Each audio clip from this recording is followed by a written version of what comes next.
Okay, this is one of my favorite games I've ever played. I'm playing the black pieces against white. We got a pretty classic open game going on here.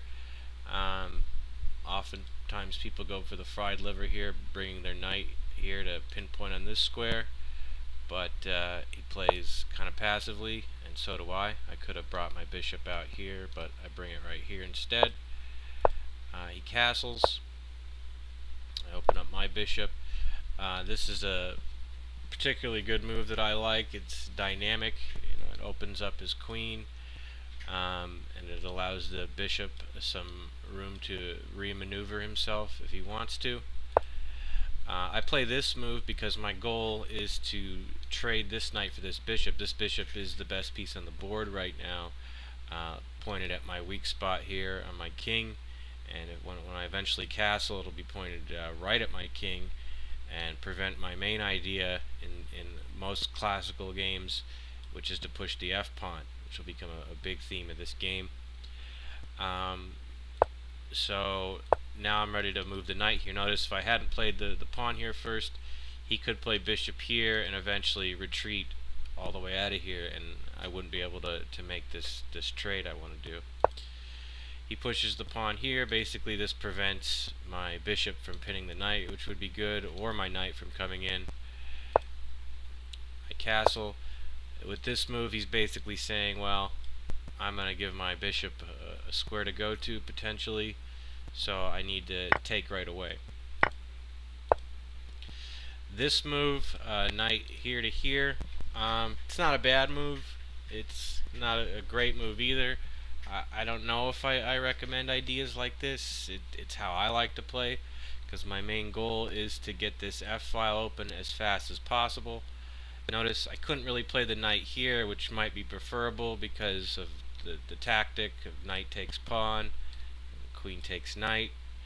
A slightly slower idea would have been to maybe play the pawn here and then the knight here, which is a little better but a little slower.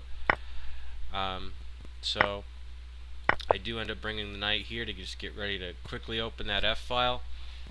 In positions like these, usually the guy who gets some f-file play going faster will have the advantage, either pushing this pawn all the way up and wedging it here, or just opening up the file. Either way, it's a good plan. Usually your best plan in these types of positions of mutual kingside castling. He repositions the knight here basically to try to stop this idea, which is a good idea. I do it anyway, which is the only inaccuracy in the game, because one of the drawbacks to pushing the f-pawn oftentimes in the middle game is this diagonal is weak, so his queen can come in here, hitting my king, forking my king and winning this pawn, which is not a huge concern of mine, because it takes some time to do that, and it opens up a file while I get to enact my plan anyway. But nevertheless, it was an inaccuracy, and he should have exploited that. So he takes, I take. This is what I wanted. This is fine, but again, he should have done this check, winning this pawn. Wouldn't have been the end of the world, but I would be down about a point material here.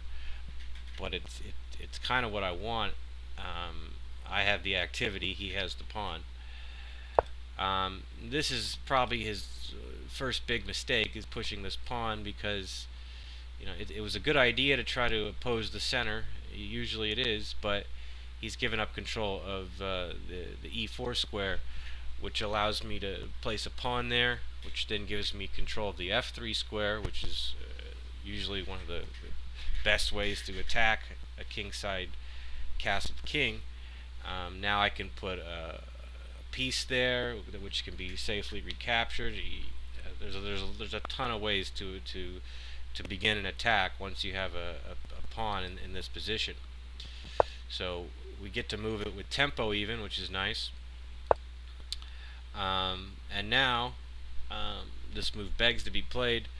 I played d5. So this prevents any ideas of getting checked here, while at the same time adding some support to this pawn. So now I have a pawn chain pointed at the king. And this is always the best way to get an attack going. So bishop here, decent move. Just getting my queen a little more active, getting ready to swing this rook over. Repositioning my bishop, so now we want to point it at the king. So the bishop is now better placed now that these pawns have been pushed forward. I want to get rid of these knights. This knight was just obviously doing nothing here but impeding my position, so trading off this knight that was doing nothing for one of his defenders is a good idea here. He probably should have played here, but he did what I wanted. He traded the knight.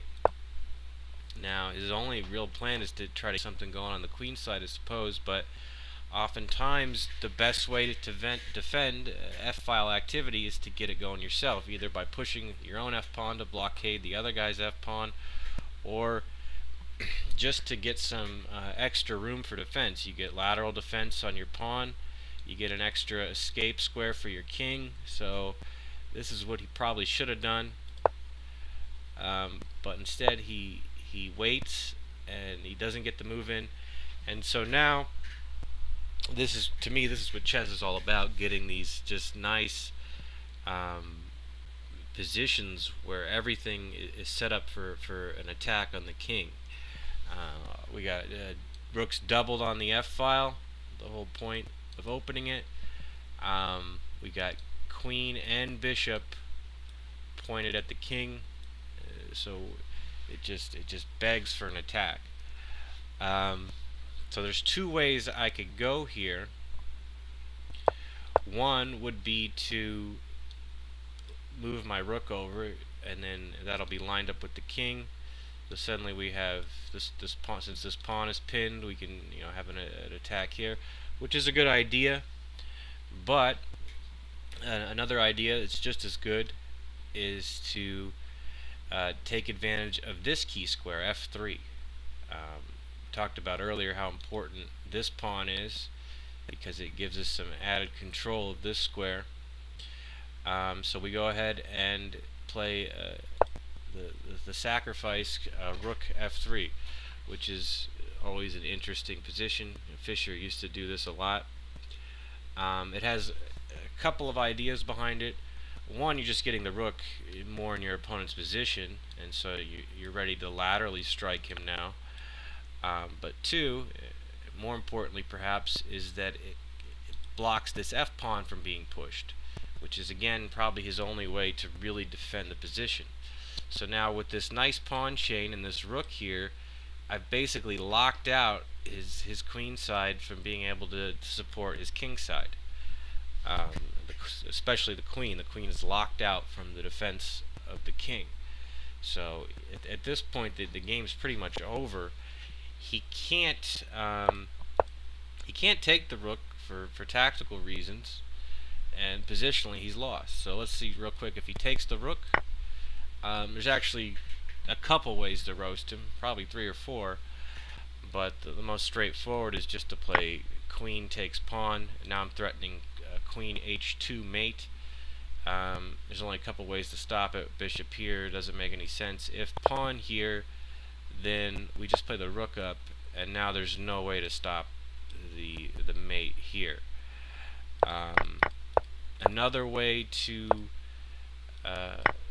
take advantage of this would just be to play pawn takes here. His only move would be to recapture with the queen, and he's just down a queen for a rook.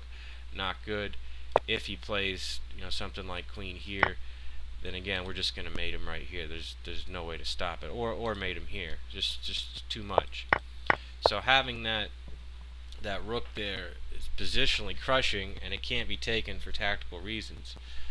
So he continues some sort of queenside plan. If he gets this in, he might be able to knock the bishop back, and now at least there's one less piece attacking his king. But it's a little too slow, a little too late. So I don't mind this pawn coming here because I already have some good tactical ideas. So this is where it gets really fun. I take the H pawn with my rook. So now this file's opened up. We're ready to come in, maybe sack the rook here for a deflection, and then you can see the queen would follow up and maybe mate right here. So there's a lot of good ideas there. I have let this pawn move. I've given up the blockade, so this might still be his best shot. But even then, it fails tactically too. Still, it's what he probably should have tried to get, some kind of defense going here. Maybe get ready to get his king out.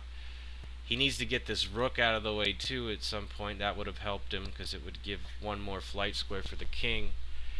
But it's all a little too late. So he goes ahead and pushes this pawn. Now in chess, you want to be aggressive.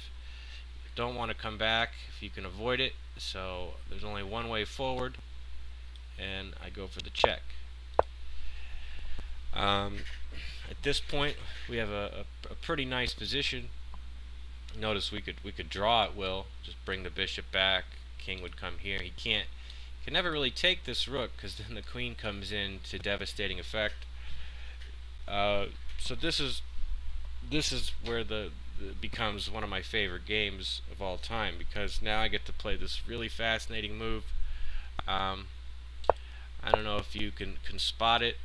There's probably a couple good moves here, but the most interesting, the most fun move is to play the rook to f3 again. So now there's my rook on f3 and h3, and they're basically just rooks everywhere smothering this king, and neither one can be taken. It's really aesthetically pleasing in my opinion. Let's look real quick at the various captures.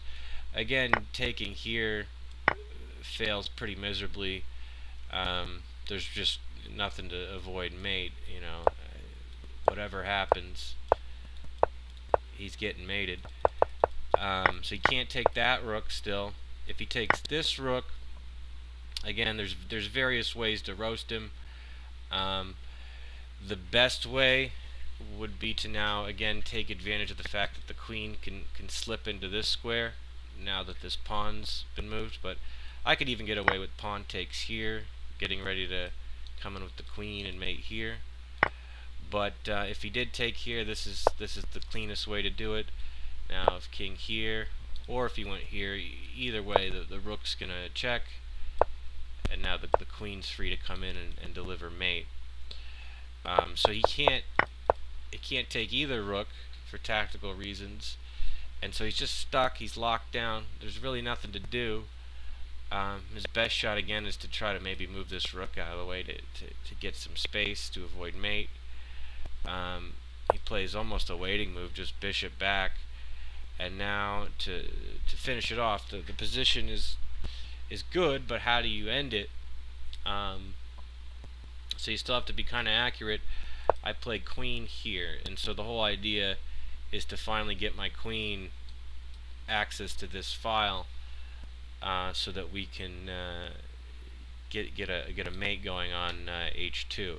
So just imagine, a waiting move. If rook here, then we can finally back up this bishop anywhere.